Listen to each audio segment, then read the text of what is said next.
Hi everyone, I'm Sarah. During our anniversary dinner, I learned my husband hid our savings. I stayed calm, but my action turned his world upside down. Want to know what I did? Let me take you back to where it all began, because this story isn't just about that night. It's about years of trust, dreams, and a betrayal that changed everything. I met David when I was 20, at a college party during my sophomore year. I was an art major, always doodling in my sketchbook, a bit shy and awkward at social events. David, on the other hand, was the life of the party. He was a business major, tall with a charming smile, and he had this way of making you feel like you were the only person in the room. I remember he walked over to me, holding a soda, and asked about the sketch I was working on. I blushed, stammering something about it being a project, but he seemed genuinely interested. We talked for hours that night, and by the end, he asked for my number. I gave it to him, not expecting much, but he called the next day. We started dating soon after. David was ambitious, always talking about his big dreams, owning a company, traveling the world, building a life that people would envy. I loved his energy, and I believed in him. I wasn't as driven, but I had my own dreams. I wanted to be a successful graphic designer, maybe open my own studio one day. And more than anything, I wanted a home, a cozy house with a garden where I could plant flowers and sit on a porch swing, watching the sunset. David said he wanted that too. We'll have it all, Sarah, he'd say, squeezing my hand. You and me, we're a team. We graduated a year apart, I finished first, then David. I got a job at a small design firm, and he started working in sales. We moved into a tiny apartment together, the kind with creaky floors and a leaky faucet, but we loved it. We'd spend evenings cooking cheap pasta, laughing about our day, dreaming about the future. 2 years after college, David proposed. It wasn't fancy, he took me to the park where we had our first picnic, got down on one knee, and asked me to marry him with a simple ring he'd saved up for. I said yes, tears in my eyes, and we hugged under a big oak tree as the sun set. Our wedding was small but perfect. My parents helped pay for it, and David's family brought food for the reception. I wore a second-hand dress I'd found at a thrift store, and David looked so handsome in his suit. We danced our favorite song, a slow acoustic tune, and promised to love each other forever. That night, we made a plan for our future. Let's save for a house, I said, resting my head on his shoulder. A real home, with a garden. David nodded. We'll start a savings account, he said. We'll put money in every month, and we won't touch it unless we both agree. It'll be our dream fund. I smiled, feeling so safe in his arms. I trusted him completely. The first few years of our marriage were good, hard, but good. I worked long hours at the design firm, taking on extra freelance projects to earn more. David's sales job kept him busy too, often working late or traveling for meetings. We didn't have much, but we were saving. Every month, I'd transfer half my salary into our joint account, and David said he did the same. I never checked the balance. I didn't feel the need to. I thought we were on the same page. We'd talk about the house sometimes, imagining what it would look like. I want a big kitchen, I'd say, so I can bake cookies on Sundays. David would laugh and add, and a garage, so I can work on a car one day. We were building a future together, or so I thought. But looking back, there were signs I ignored. David started coming home later, saying he had client dinners. He'd be on his phone more, texting someone he'd never mention. Sometimes I'd catch him looking stressed, but when I asked, he'd brush it off. Just work stuff, he'd say, giving me a quick kiss before changing the subject. I didn't push him, I didn't want to seem naggy. I told myself he was working hard for us, for our dream. But I was wrong. Fast forward to our 10th anniversary. I wanted to make it special. We'd been through so much together, job changes, family drama, even a car accident that left me with a sprained wrist for months. But we'd made it 10 years, and I was proud of us. I booked a table at La Belle, a fancy restaurant downtown with candlelit tables and soft piano music. It was the kind of place we'd never been to before, the kind we always said we'd save for a special occasion. I bought a new red dress, one I knew David loved, and spent an hour doing my hair and makeup. I felt beautiful, excited, like a new bride all over again. That evening, we got ready together. David complimented my dress, saying, "You look amazing, Sarah," and I smiled, feeling butterflies in my stomach. We drove to the restaurant, holding hands, laughing about old memories, like the time we got lost on a road trip and ended up at a random diner at midnight. At the table, we ordered a bottle of wine and started talking about our dreams. I couldn't wait any longer, so I brought up the house. "David," I said, my eyes sparkling with hope, "we've been saving for 10 years. We must have enough for a down payment by now, right? Maybe we can start looking next month." That's when I saw it, his face changed. He looked down at his plate, his fingers tightening around his glass. "Yeah, about that," he mumbled, his voice barely audible.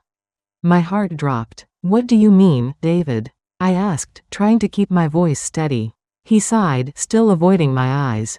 "I had to use some of the money," he said. "It's not a big deal." I stared at him, my mind racing. "Some of the money?" I repeated. "How much is some?" He hesitated, then finally admitted, "Most of it." I felt like the air had been sucked out of the room. "Most of it?" I said, my voice shaking. "David, that was over $50,000. What did you use it for?" He finally looked up, but his eyes were cold, almost defensive. "I invested it in a business idea with my friend Mark," he said. "It didn't work out, but we'll make it back." "You're overreacting." I couldn't believe what I was hearing. He had taken our savings, our future, without even telling me. $50,000, my years of hard work, my sacrifices, all gone. I felt like I was drowning. "How much is left?" I asked, my voice trembling. He muttered, "A few $100s, maybe." I wanted to scream. 10 years of saving, 10 years of trust, and he'd thrown it all away.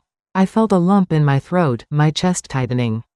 I thought about all the times I'd stayed late at work, skipping dinners with friends so I could take on more projects.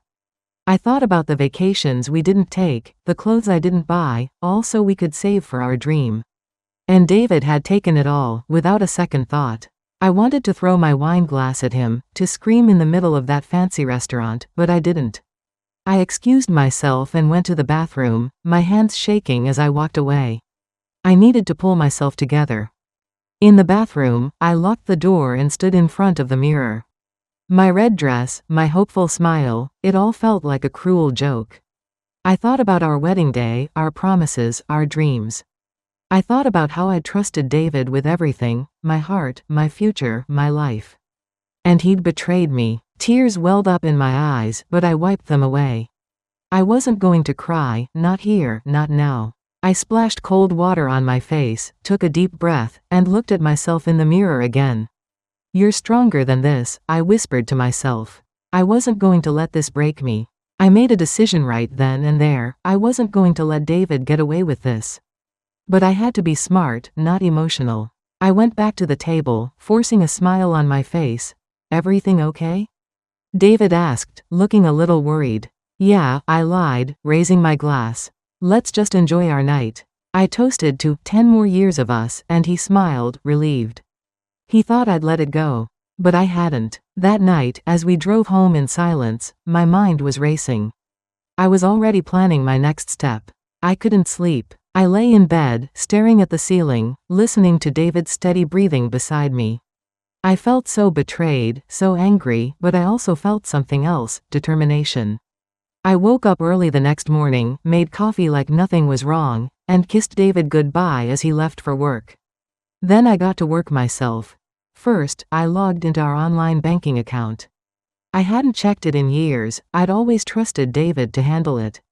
What I saw made my stomach churn. There were transfers, huge ones, to an account I didn't recognize, all going to someone named Mark. I printed every statement, every transaction, my hands shaking as I watched the paper stack up. Then I called the bank, pretending to ask about our balance. That's when I found out David had opened a personal account in his name only, where he'd been hiding some of the money he claimed was lost. I felt sick, but I kept going. I found emails between him and Mark on our shared laptop. David had forgotten to log out. They were talking about their failed business, a startup that never even got off the ground. But what hurt the most was seeing how they'd spent the money: fancy dinners at steakhouses, a weekend trip to Vegas, even a $2,000 watch for Mark. None of it was. I knew I couldn't do this alone, so I called my best friend, Lisa. She's been my rock since high school, and she works in finance, so I knew she'd know what to do. I met her at a coffee shop that afternoon, my folder of evidence tucked under my arm. "Sarah, what's wrong?" she asked as soon as she saw my face. I told her everything: the anniversary dinner, David's confession, the bank statements, the emails. She listened quietly, her jaw tightening with every word. When I finished, she reached across the table and squeezed my hand. "Sarah, you can't let him get away with this," she said. "He's been stealing from you. We need to protect you first." Lisa helped me open a new bank account in my name only. We transferred my salary there, making sure David couldn't touch it. She also suggested I talk to a lawyer, so I did. I found one online, a woman named Karen who specialized in financial misconduct in marriages. I met her the next day, bringing all my evidence. Karen was calm but firm. "You have a strong case," she said, flipping through the papers. "We can freeze your joint accounts to stop him from taking more, and if you decide to divorce, you can file for financial misconduct. He'll have to repay what he took." I nodded, feeling a small spark of hope. "What should I do next?" I asked. "Keep gathering evidence," she said. "And don't let him know what you're planning, not yet." For the next few weeks, I played the part of the perfect wife. I cooked dinner every night, smiled at David's jokes, even planned a movie night at home. But inside, I was a storm. I kept collecting evidence, screenshots of his texts with Mark, more bank statements, even a credit card bill that showed a $500 dinner I knew nothing about. I saved everything in a hidden folder on my laptop, password protected so David couldn't find it. I also started preparing myself emotionally. I'd sit in my car during lunch breaks, crying silently, letting out all the pain I couldn't show at home. But then I'd wipe my tears, take a deep breath, and remind myself why I was doing this. I deserved better. The perfect moment to act came a month after our anniversary. David had been acting like nothing was wrong, even planning a weekend getaway for us. "It'll be good for us," he said, smiling as he showed me the hotel he'd booked. I knew he was using my money to pay for it. He hadn't saved a dime himself.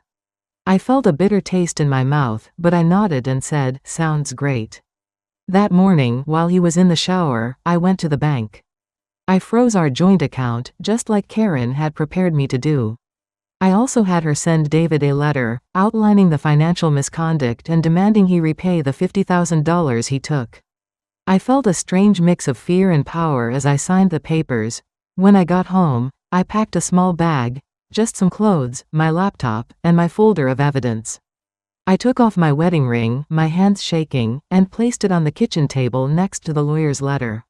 I looked around our apartment one last time, the creaky floors, the leaky faucet, the photos of us on the wall. It felt like a lifetime ago. Then I drove to Lisa's house, my heart pounding in my chest. David got home that evening and found the letter and my ring. He called me immediately, his voice frantic. "Sarah, what did you do? I can't access the account. We need to talk," he shouted in a voicemail. I didn't answer. He tried to use his credit card to book a hotel, but it was declined, everything was frozen. He called again, this time sounding desperate. "Sarah, please, I can explain. Don't do this." I listened to the messages, sitting on Lisa's couch, a cup of tea in my hands. I felt a strange calm wash over me. He was panicking, but I wasn't. Not anymore. A week later, we met at Karen's office. David looked terrible, dark circles under his eyes, his shirt wrinkled, his hair a mess. He begged me to unfreeze the accounts, saying he'd make it right. But I wasn't falling for it. I sat across from him, my folder of evidence in front of me. "You stole $50,000 from me," I said, my voice steady.